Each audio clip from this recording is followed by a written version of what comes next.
And the next session is going to be on building 5G networks, and this is going to be a panel discussion. Among the three people who will be great if they can turn on their videos, if their bandwidth allows that. Mr. Rohit, and this is an alphabetic order. Mr. Rohit Kao, who's Director of System Engineering, Global Service Provider, Cisco Systems India. Also, Mr. Jatinder Khurana, Sales Director, Sena, and Mr. Rajiv Mahajan, Senior Vice President, Tejas Networks. Right. I'm going to introduce each one of them, but before I do that, let me tell you what we are hoping to do in this session. What we're hoping to do is discuss questions like what is the industry readiness for our 5G rollout? What are the realistic timelines? Maybe investment requirements? What are the key use cases from India's perspectives? What can we learn from the limited rollouts that have happened? It's not so limited. We've had quite a few. And also, what are the key technology and infrastructure trends and requirements that will shape the 5G landscape in India or will hinder it from taking shape? And let me now introduce the three panelists here. And this is again in alphabetic order, I should say. Mr. Rohit Kao is Director of System Engineering at Cisco Systems India, a global service provider. He currently heads the sales engineering functions for telecom and media sector business in India and SAARC region, and is responsible for all strategy solutions and technical engagements for helping service providers, customers through transformation in the 5G era. His primary focus is 5G network transformation, leveraging solutions such as mobile transport, SDN, XOL, XRAN, mobile, NFV, telco DC fabrics, distributed telco cloud, analytics, insurance, etc. And before he joined Cisco, he spent 7 years in Nortel Networks and with Asia Pacific and India, handling segments such as enterprise service provider, public sector. Welcome, Mr. Kao. Wonderful to have you with us. And also with us is Mr. Jatinder Khurana, who's Sales Director of Sena. He has about 2.5 decades of experience and is currently responsible for managing and developing the company's business for Reliance Group and also handling sales, business development, and new technology initiatives. And he's, of course, grown the business significantly in the Reliance Group with Reliance Jio in optical packet and submarine domains as well. And he began his career with Indian Railways, later moved to Lucent, and then went to Nortel, where Mr. Rohit Kao was, and Cisco, where Mr. Rohit Kao is, and then has led functions in engineering and sales. Thank you, Mr. Khurana, for joining us. Also with us is Mr. Rajiv Mahajan, who is Senior Vice President of Tejas Networks and has 30 years of experience in the field of IT networking and telecom, has worked at CL with DEC.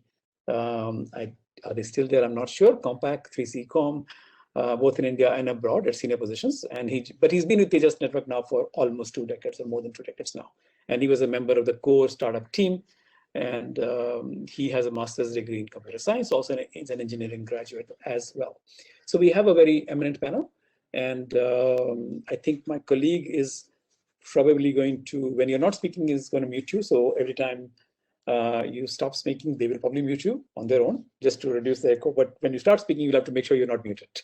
I am going to make sure that every question I give people a first shot at the answer.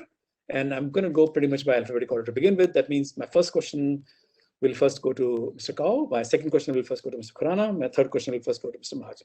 Of course, questions that are specific to your company will just send it to order.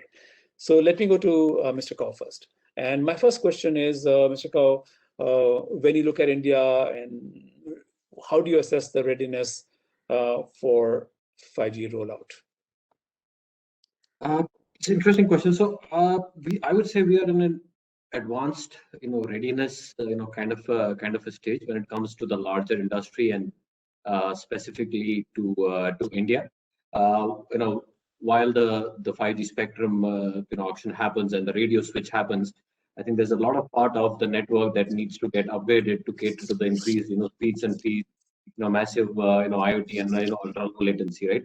There are other components of the network that also need to be upgraded in order for us to sustain the 5G deadweight. So I would say we are in advanced stages. Individual technology domains are there, and we've seen Cisco has been associated with 5G globally.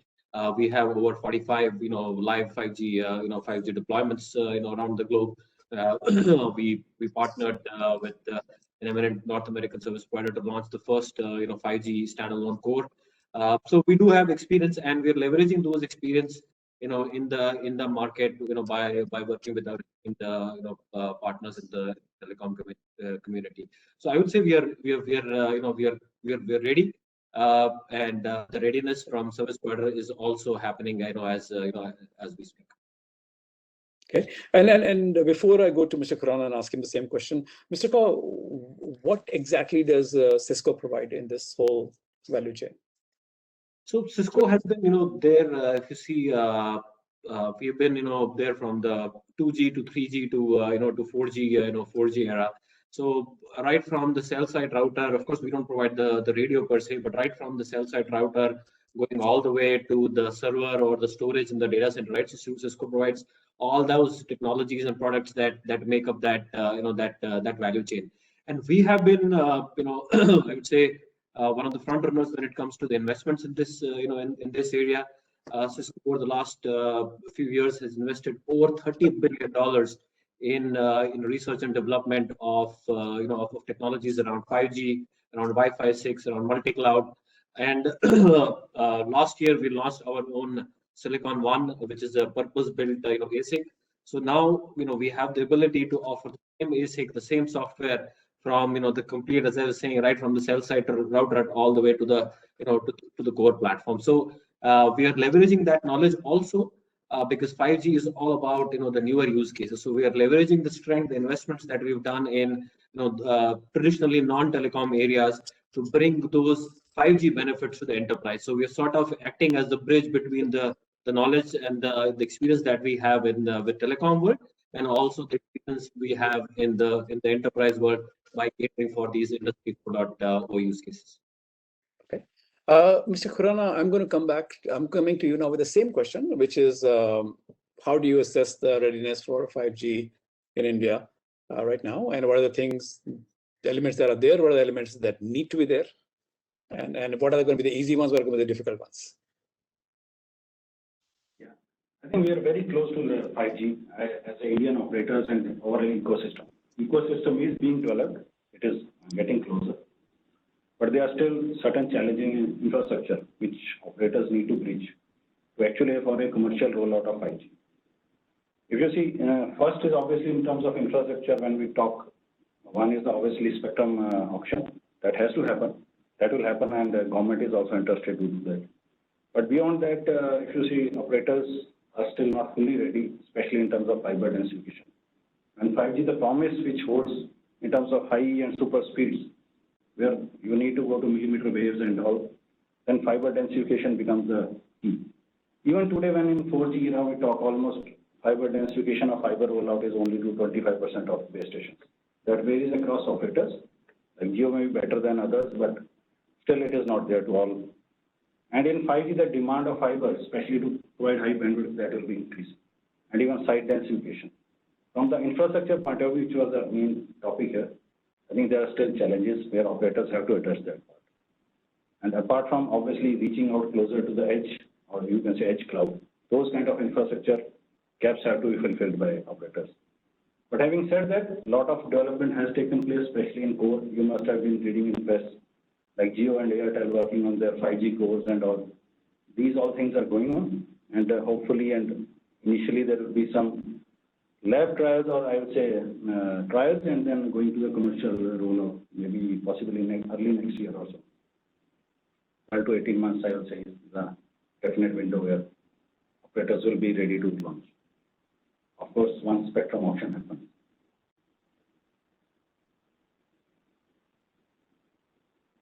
You mentioned that fiber is the one area where we need to do better than we have. And of course, edge computing and those kinds of things. Are there other elements which perhaps are less important but important, which you would like? From the electronic side and architecture side, that operators are already working. They will be fulfilled. They are in control of operators. I think less challenging, but certainly on the whether reaching out, complementing along with 4G. But these are the three key areas where there will be most challenges will be there. Okay. Whether it is virtualization, whether it is edge router. So. Okay. Let me come to Mr. Mahajan now. Mr. Mahajan, same question. And as I said, you each get a shot at the first shot at each question. But what's your perspective on industry readiness for 5G rollout? And maybe I'll expand that from not just industry readiness, but country readiness. So thank you, Alok. I 100% agree with what Jitendra and Rohit just said. So there are, if we look at the 5G rollout in our country, I feel around 2 years away after the spectrum auction happens. Because if we look at, there are three factors which covers 5G. One is the handsets or hand devices, which should be there. There is a development which has happened there. There are some devices which are available now. Some mobile handsets are available with 5G, but the price points and the volumes which have to be there, they are still not there.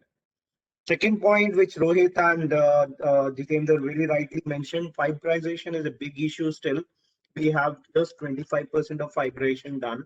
And to really take benefit out of 5G, we need to have fiberization done completely. The third point is that, yes, since we all in India are struggling with the internet speeds, this has become a buzzword that once 5G will come, the speed will not be an issue. I don't think that is what 5G is for. There are much more application-centric things which are there for 5G.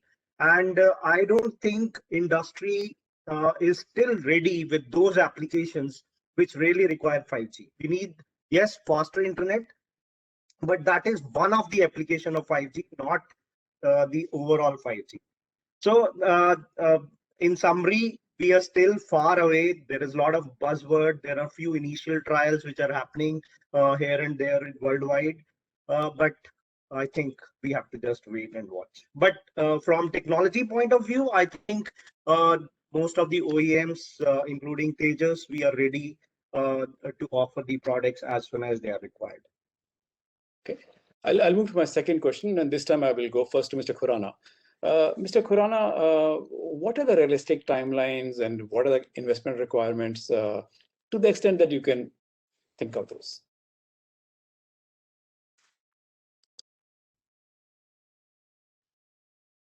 Unmute yourself. You have to unmute yourself, sir. Right. Okay. Am I audible now? Yeah. Yes, you are. Yes. So from investment perspective, the biggest investment is the first investment which has to happen on the spectrum side. That even government will be interested. That is the biggest investment we have seen recently, 4G spectrum auction, almost $11 billion to spend. So that will be both on C-band and millimeter wave, that auction will happen. Then on the investment perspective, all electronics and setup, that is the biggest, second biggest investment will be on the transport infrastructure. Because 5G is not about only wireless, but more about wireline also. And third will be on the electronics. So in terms of the exact commercial rollout, I think the early, in my opinion, it will be next 12 to 18 months, which will be the crucial when early rollouts will start happening. Okay, so as spectrum allocation and all. So you think it'll be 2022 will be the crucial year when these rollouts will start happening in India. Okay. That is my okay, and is spectrum going to be the major investment, Mr. Khurana, or will there? That will be the biggest. Second will be transport infrastructure, creating transport including fiber. That is the second biggest point. All right. Okay. But there around RAN, that will be RAN and investment point of view. Okay. Let me now ask the same question of Mr. Mahajan. Mr. Mahajan, your sense of the timelines and requirements, investment requirements. Yeah, sir, you have to unmute yourself also. My colleague keeps muting you to reduce the echo. Sorry. Yeah. Okay. Is it? I'm audible? Yes, you are. Okay. So I think I feel realistically we are still two to 3 years away from real 5G deployment. Right? Yes. In 2022 we will see some early deployments. End of 2022. We'll see some early deployments, but I feel things will start really coming on field by 23, end of 23. And the investments, as Jitendra rightly said, spectrum is going to be the major investment which will be there. Then the fiberization which has to happen, and I think our industry should really utilize these, let's say, 2 years which are there to fiberize all the towers, all the infrastructure, so that once 5G is there, then it's a very seamless rollout. So that's the time utilization which we should do. And then the third, obviously, RAN and 5G equipment, electronics, all those will be required. So I'm sure, like, putting all this together, the investment is going to be billions of dollars.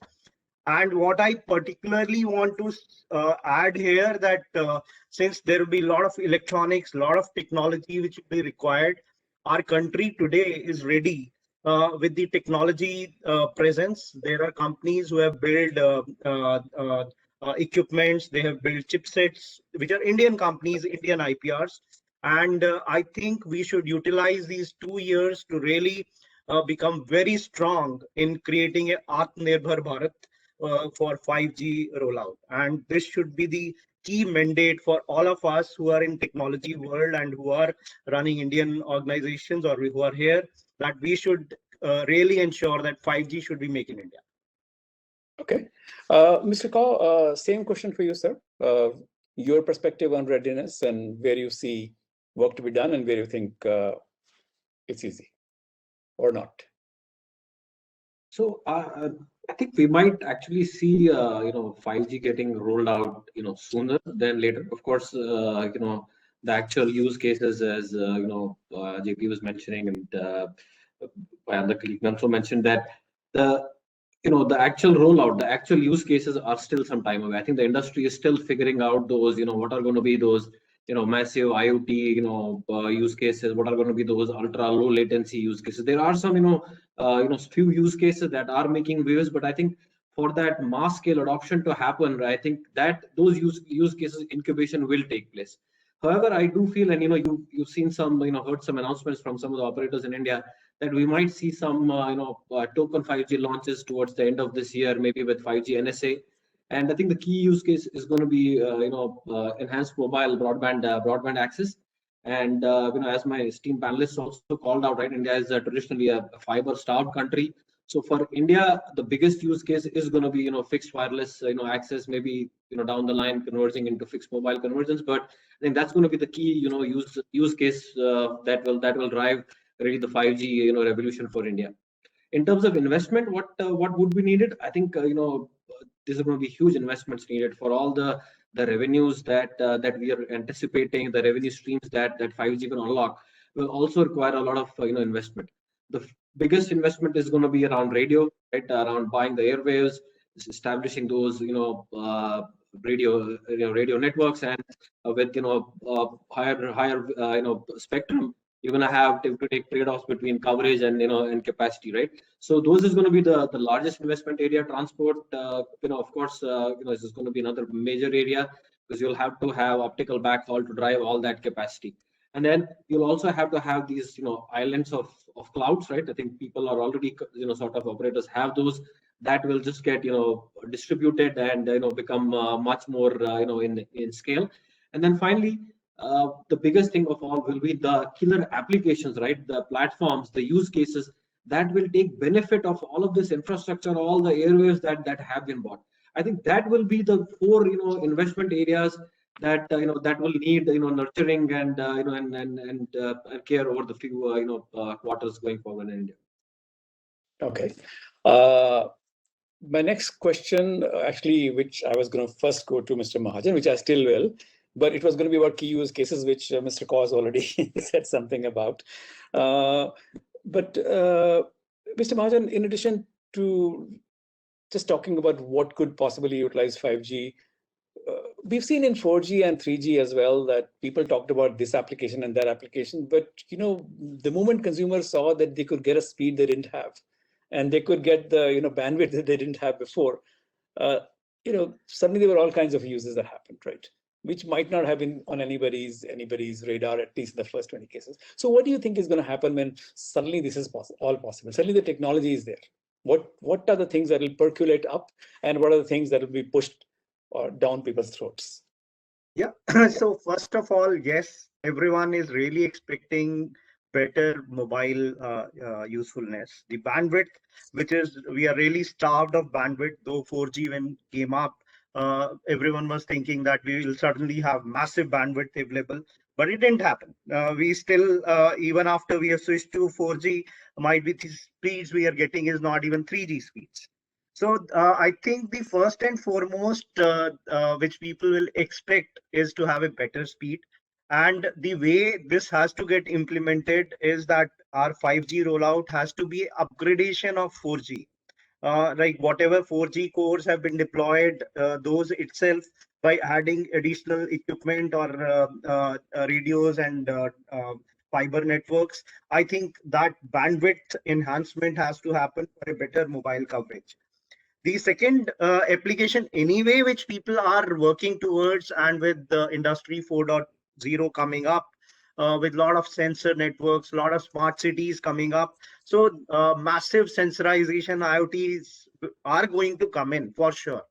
And though it might take some more time initially, once people get used to this higher bandwidth availability, these massive IoT networks also will get into this. And a third, which is also very, very critical, is that applications, many more applications which are latency specific, they will come in. Medical operations, or connected cars, or various other applications which will come up, and I'm sure industry will find multiple applications once these networks come in play. So I think it's all we have to wait and watch. Though we all, in the meanwhile, we all need to get ready. We all need to ensure that whatever networks are there, they get properly deployed, they get properly fiberized, so that that speed experience people start getting. So once that is there, obviously we will see number of applications coming. That's what I want to add here. Okay, Mr. Khurana, your take on uses, applications, etc., etc. Yeah, I think 5G has been built on the promise of providing new apps, killer apps, as Rohit was saying, all the use cases. World over there, this is being searched what killer apps can we can entice the consumers with.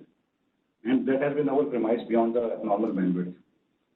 So, though people talk about autonomous vehicles and telemedicine, remote telemedicine, but I think there's much more to 5G than that. India, and that it will depend on the individual geography where individual use cases will be more prevalent or more useful. Like in India, first, as Rajiv was talking, first will be, in my opinion, will be fixed wireless access. We don't have access to home and home broadband. Even today, we have almost 22 to 23 million homes on wired broadband. The first low-hanging fruit with 5G, where it will be high bandwidth, and it will like bridge the gap and have a high penetration of broadband to home with the millimeter wave coming, and kind of provide fixed and mobile convergence. But that is the promise of the 3G, 4G, which will be fulfilled in 5G. Now, beyond that, the real applications will start. If you see, most of the people now are sitting at home. They want to get everything at home. So, and the cultural or the behavioral aspects are coming into play. One aspect can be, for example, online gaming, where the younger generation goes into that, the mobile gaming, and then real-time gaming, where the low latency is required and they don't want any lags. These are some of the apps. But coming on the consumer side or the real point of view, one is like surveillance cameras coming with the high bandwidth and the coverage available in 5G. The municipal corporations and all going into the smart cameras, which backed by the AI in the back end on the cloud, they are taking decisions and they become eye and ear of the municipal committees, not only for safety and security, but also for like municipal orders like traffic management and even like garbage control, all these things becomes a killer apps also in that. And then multiple sensorizations. When we talk about many sensors will come, India will be the key for that. Because with the AI on the top and the sensors coming, when we talk about smart homes, even smart ICUs in the medical field, and even people, when they say coming from hospitals, they don't want to stay hospitals, they are doing wearable sensors, which will come up. Okay. So those kind of sensors, whether it is a factory automation, whether it is a connected cars, these will be applications which will be becoming prevalent in India as and we go forward. One of the applications which other operators in other countries are trying is for example, AR-based shopping. That is now has to be seen how that is adopted by Indian consumers, because behavioral aspects are slightly different. That when we see now, we don't want to go to shop, especially in the pandemic times and all, and they can see how the look and feel of the object is there. And they can order online based on that concept. And certainly, last, when we talk about other smart applications, especially on the low latency side of it, many other applications which will develop as the 5G evolves. Okay. Yeah. I think we lost you just for a minute, but I think you've ended your statement there, if I'm not mistaken. So it seems to me that in addition to things that, as you said, require low latency, in addition to things that require more speed, more bandwidth, that connectedness is the other part. What it is going to allow is allow all kinds of, whether it's machines or whether it's appliances or whether it is meters or whether it is traffic cameras. Or whether it is all to connect and for other people to be able to monitor and control whether you're monitoring your own home or whether you're monitoring your city. Would that be a fair? Yeah, Mr. Khurana, we lost you again. If you have to unmute yourself again. Yeah. Because if you see, India is a software powerhouse, and AI development as it comes with the sensors coming. For example, asset tracking. You have a smart fleets. I'm saying we talk about connected cars, but in transportation is beyond that. Whether it is trucks, even wagons in Indian railways, all those connected kind of asset tracking becomes a very important part, which comes with the 5G and the IoT sensors. Consumes very less power. It comes into, and even low latency in terms of whether telemedicine. Those kind of features and smart metering, like you touched upon the aspect, even the smart grid. Especially in India, the electricity part, and we want to have autonomous, where all the metering details are collected, and then information automatically bills are sent. Those kind of apps, which will be a low-hanging fruits, which will be permanent in 5G. Okay. Let me just talk about IoT or IIoT, as the case might be. One of the things that we've seen, whether it is electricity grids, which are smart grids, or whether it is digital oil fields, what we've seen is that whenever sensors have been put there, or sensors, phasor management units, whatever you call them, a lot of data is collected, but not analyzed in time, right? Even when you come to autonomous vehicles, and there are some things that are happening in California, and what they're seeing is there's a lot of video coming in, but not able to analyze it in time. When there is what I don't know which one of you can talk about analytics, but maybe you can raise your hand so I know which one to go to. Somebody who can, yeah, please, Mr. Kaur. So is computing and analytics there to take advantage of all of this? That's a very, very valid question, Alok. And to be honest, I think the industry has not found the right and the holy grail of the answer to that, right? But if you see, the fundamental problem that we're dealing with today is the deluge of data, right? There is so much data, and as you spoke about the sensors, right, becoming much more with an IoT economy. Right, everything is becoming more and more in scale, right? And each one of those endpoints is going to generate some data. So at what point, or what kind of treatment do you give to all that data, so that data, or you extract that and it becomes information, right? That can be acted upon, not just data. And because of the sheer deluge of this data, right? Instant gratification is a must, right? So, and I'll give you a couple of examples that we're talking to some of the use cases of 5G. So these the the ultra low latency is giving rise to use cases around immersive experiences. And when you talk about immersive experiences, it has to happen in real time. So the latency aspect comes into the picture. So when you go towards the edge, right, and you put down the big data platforms along with AI and ML built into it, right, that actually filters out all the data that you're getting, and then gives you the questionable questionable information that you can add upon, right? And these use cases we've seen are while they are varied, but they all have one common need of accessing data, keeping the data at the edge, and then giving out instant returns. These are use cases around. We've spoken to transport operators, airport operators, like shipbuilding, as versus shipbuilders, right? You want a real immersive experience and experts sitting somewhere deep down, but giving instant information for that precision welding to happen, right? Those are very complex. Similarly, we've seen some use cases that are coming out in the medical field, right, where we are leveraging some of these analytics capabilities at the edge to give that instant gratification experience. Okay. Would anyone else? Yeah, please. I think both of you want to make a point. So Mr. Mahajan first, and then Mr. Khurana after that. Mr. Mahajan, you have to unmute yourself again, though, each time. Sorry. So, Alok, very valid point, and I think we are at a stage in our industry, which is convergence of IT and telecom, where, let's say, with the emergence of these 5G technologies, we will have a lot of data which will come in, right? It is still coming in, but yes, with 5G, it will might be tenfold or 100-fold. But we are also seeing, and I am aware of many startups who are working on how to analyze this huge data which will be there. A few of my friends are doing such startups, and I'm very confident that in a year or two, by the time this 5G networks will get deployed, there will be multiple startups or multiple companies which will be there in India or globally who will have expertise in analyzing this huge data.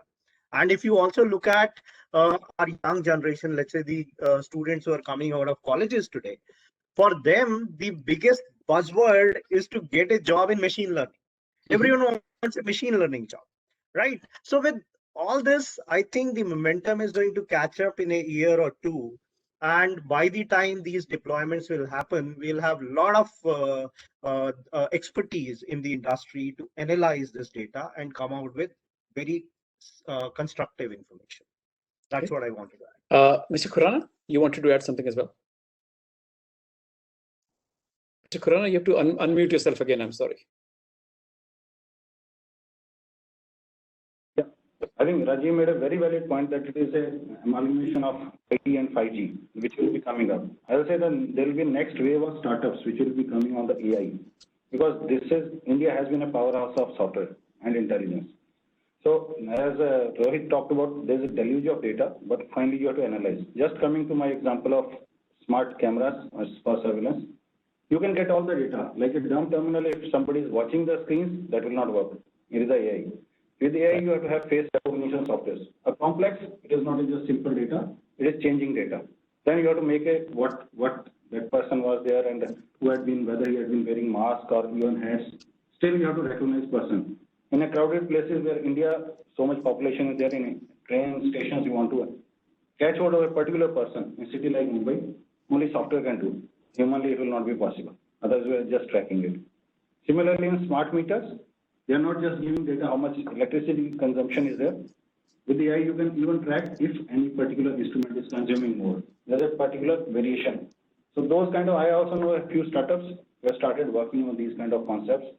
And AI will be the next big thing, especially working on riding on 5G. Okay.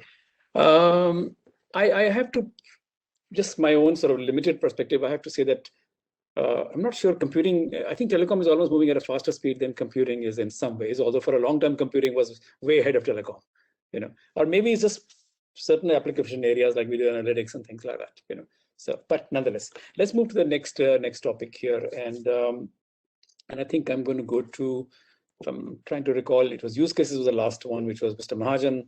And that's what we've done. Okay. So next one, I think we will begin with Mr. Kaur again. Mr. Kaur, what can we learn from rollouts that have happened so far in terms of the issues that have come up, or in terms of strategies that have led to success? I'm talking about, of course, rollouts abroad. Yeah. So I think, to be honest, I think we'll have what we've learned from the world, right? And India is very different from the world, right? I think we live in a in a very unique country, and all the credit goes to all the industry ecosystem.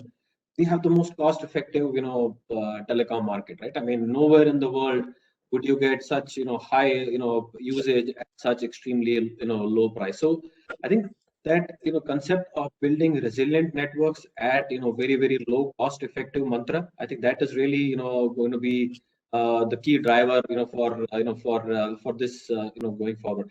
In terms of I think learnings, we a lot of those things, as I say, right, do not apply to India. For example, both Rajiv and JP will agree that in India, the fiber quality, right, the amount of cuts that we get, I mean, we cannot compare it to anywhere in the world. So there's a lot of things, that India can sort of, learn, or world can learn from India, and not the other way around, on how we still manage to run such resilient networks. But having said that, I think there are, still, despite the differences in India and abroad, right, there are still a lot of learnings to be had. First is around fiberization. I think enough has been said on the need of having greater fiber density, and how that will act as the enabler for all the radio capacities that you will build with the newer spectrum bands, right? The second, of course, is around consolidation of of telecom networks. Today, if you see, the cost per GB for a CTO is top of his mind. As he goes and builds these exponentially large capacities, how does his cost of production still come down? So and we've seen operators outside of India trying to converge certain layers in the network to get those capex benefits. Skill set is another area where we have to learn, because now you require more and more programming kind of skill set for your technical staff, rather than having the old hardware configuration kind of skill sets. And finally, 5G is going to be an app economy, right? So all the economy, the startups that you will have, right, all the software vendors that will build and for platforms for the killer use cases. I think those learnings is again something that that we can take from all the 5G deployments that have happened outside. Okay, I'll go to Mr. Mahajan next. Mr. Mahajan, what can we learn from rollouts abroad? Okay, as Rohit said, there is a lot of learning which has to come from the rollouts abroad, and we have to learn obviously how to implement these networks at the lowest cost, because we are the economy where the cost is prime. In addition to this, one point which I feel we all need to agree here is learning from earlier rollouts which we had in India. See, if we look at the earlier rollouts which we had in India, they were primarily done on technologies from outside. Right, I am a hardcore made in India guy, supporter of made in India. So what I think we should do is to ensure that by the time 5G rollout happens, we should have Indian technologies, a lot of manufacturing happening in India, and with the global dynamics changing, that people moving out of China and wanting a next source of products and technologies ahead of China, India should dominate that space. And I'm very, very confident that with the new policies which government of India is coming out with, like having trusted products, obviously make in India, the PLI policy which government is coming out with these policies, I don't think anything can stop India from becoming a force to reckon with on these products and technologies. I think if that learning we can take, then we will be exporting country instead of an importing country, which we have experienced in the past in telecom. So Okay. I think that was the point which I would like to make. Before I go to Mr. Khurana and ask him the same question, what can we learn from global things? Mr. Kaur, you had talked about cost effectiveness. So let me take a use case of I think which somebody might have referred to earlier, or was it perhaps in the last session, which is meter reading, electricity meter reading. Now that's an area where people have tried to do it remotely, and we have tried to use the various technologies, LoRa, this, that, etc. There was GSM, but that they were not able to get the data in time. There were many issues, and now it's also a question of cost. Because in order to have the meters that can interact with these kinds of technologies, you have to have a certain amount of billing right now. Would 5G and IoT change all that and make it more affordable, or will it actually be even more expensive? I think there are two aspects to it, Alok. One is the availability of the whole ecosystem, right? Because when you need a use case to work, you need multiple different technologies to come together and seamlessly interwork. And I think that's where with some of the programs that were launched, I remember I was starting out, I was still in Hotel when we did the big power reforms, and smart meters and all were deployed. So definitely those learnings we will have to inculcate as we go forward. But with 5G we definitely have I would say in reasonable time. See, the device ecosystem, I think Rajiv also alluded to earlier, right? That device ecosystem, while it is there, it is limited, and it is it is on the higher end of the price bracket, right? So as things mature more, as you get more and more companies, right, as things mature more, you will see that the price and technology has an inverse curve, right? So you will see the price points coming low, and I would say going with the popular consensus, that time is is on the radar. I would say maybe 5 or 6 quarters away. We should have devices available, as well as spectrum available, because we have to have the spectrum. All of these use cases ultimately will need spectrum, and then you will have stuff like LoRa also becoming mainstream. So with them, as the ecosystem readiness happens in these individual pieces, you will see a better outcome and result in some of the metering technologies, whether it is the use cases in power, or it would be freight, logistics, as I said, ports, right, transport, right. There's multiple use cases for that real-time tracking technology. Okay, Mr. Khurana, a question about what can we learn from global experience, rollouts, call it what you will. So you have to unmute yourself again. From global perspective, even what other operators have done is, first they have gone with the 5G to provide the coverage. Along with that, it has to coexist with 4G. They had gone initially with the provide coverage, and then to the other use cases. They have been even working, trying to get the new use cases. Because 5G, even in India, we have not realized the full potential of 4G, but we have to move to 5G, and it will coexist. First will be to get more coverage and get connected, and then move to the other use cases. And as Rohit was talking about, that we have to get more resilient network, which is the uniqueness with India, where fiber issues are there. And third will be here in India, specific things will be the connection with the OTT players, where on the edge core and all, though operators will try to own the edge cloud space, but the combination of OTT players like Google, Facebook, and Microsoft will also come, where we will find in India the unique combination of telcos and OTTs coming together. And that is already started happening, because the mass market which India is, with the number of consumers around 1.3 billion subscribers, they are very much interested to work with the telcos. We have been seeing in the market that these OTT players reaching out to operators and then having tie-ups. So that will start happening more and more. We have just a few more minutes. So what I'm going to do is ask each one of you if there's a particular thing that you had wanted to talk about, or you had wanted to stress, but my questions didn't cover it. So I'm going to begin with Mr. Mahajan, then we'll go to Mr. Khurana, and then we'll go to Mr. Kaur. Mr. Mahajan. So I think we covered everything on this, and though I have anyway talked about it, but just want to stress again that as a country, we need to use this opportunity to grow our own technologies, our own manufacturing. So if we can achieve this, in fact, with the recent 5GI standards which we came out with, supported by TSDSI, which are using many used cases which are specifically for developing countries.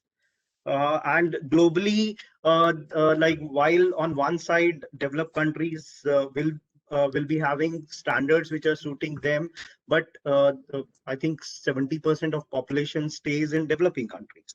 So if we can create an expertise area of these specific standards like 5GI, I think we can really make a very, very strong transformation in Indian networks as well as global networks.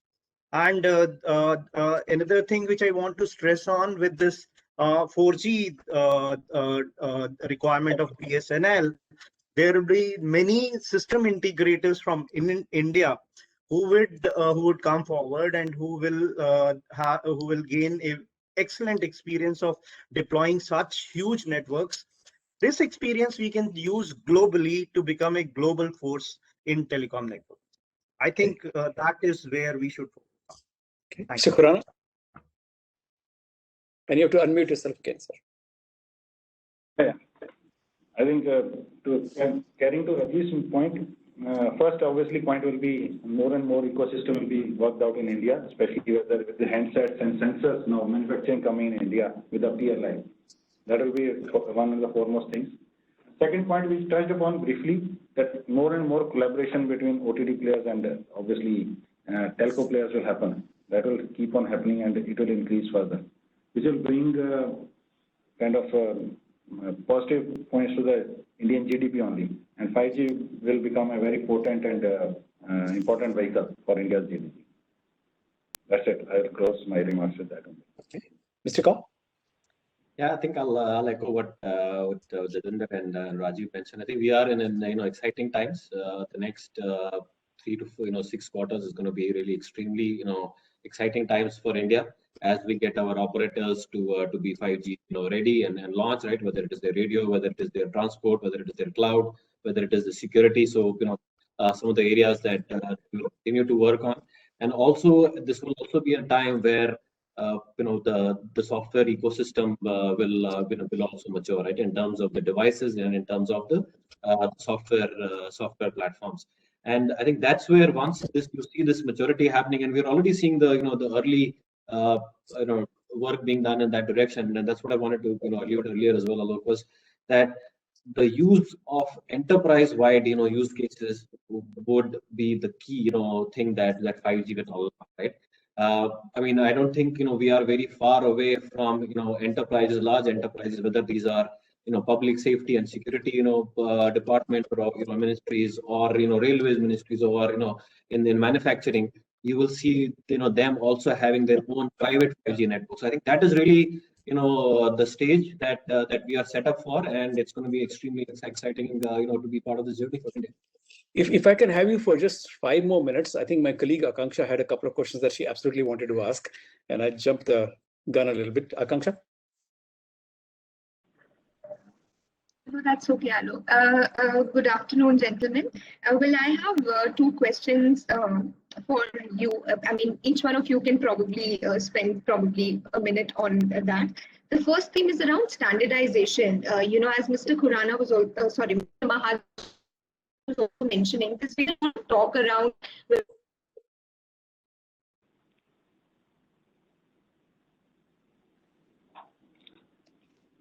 Okay, let's see if you're able. Akanksha, we did not get the question because, do you want to repeat it? Yeah, is this better? Am I audible now? Yes, it is. Yes. Yeah. Yeah, so I'll quickly repeat it. This was around 5G standardization, and there have been talks around how if you have an India specific or an India focused 5G standard, would that actually push the rollout from a commercial point of view, or what is your take on that? So can I answer? Yeah, Mr. Mahajan, please go ahead. So Akanksha, first of all, I want to add here that whatever India has suggested, those are not India specific standards, or those are not the standards which are specific for India. What we have suggested is that their 5G, like country like India or any other developing countries, there are many more requirements than what a developed country has. So in addition to those features which are required for developed economies, there are a lot more standards which are required for developing economies. So it has to be a marriage of both. It cannot be either this or this. It has to be something, though it is already agreed by a standardizing body that this is a standard. So I think it's a wrong debate to get into that whether we will implement India standards or foreign standards. It has to be both these standards getting implemented. Wherever it suits best, you use that. So that is what I would like to add. So I'll Akansha, add to that. See, standardization is a part of the industry, right? So today for 5G, 3GPP has standardized release 16 last year, right? So that is the standard that every global, OEM has to manufacture. Manufacturer has to follow, right? Even in terms of, transport, for example, right? My esteemed analyst here, even when I have to talk to, let's say, Rajiv or Jitendra, right?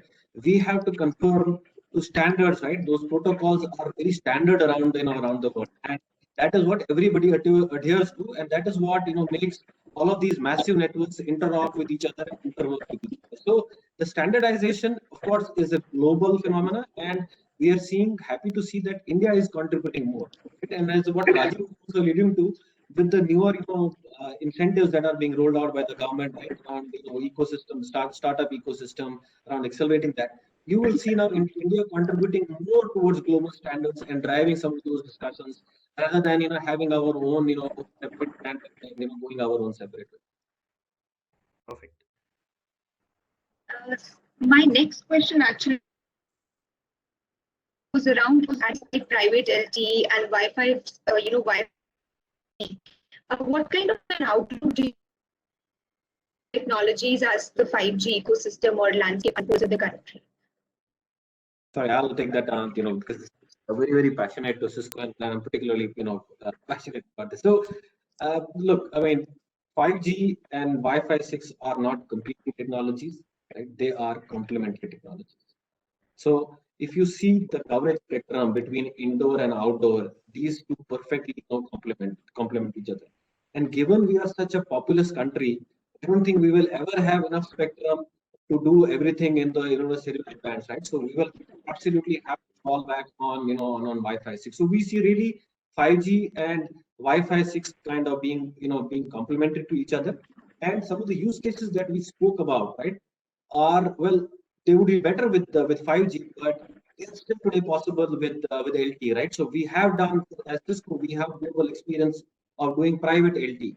So we built the one of the world's first dedicated network for public safety and security in United States, which all the first responders use. And it's a 4G LTE network, right? So a lot of those use cases will get fulfilled by private LTE, and then as we go forward, it will be a combination of Wi-Fi 6 plus 5G.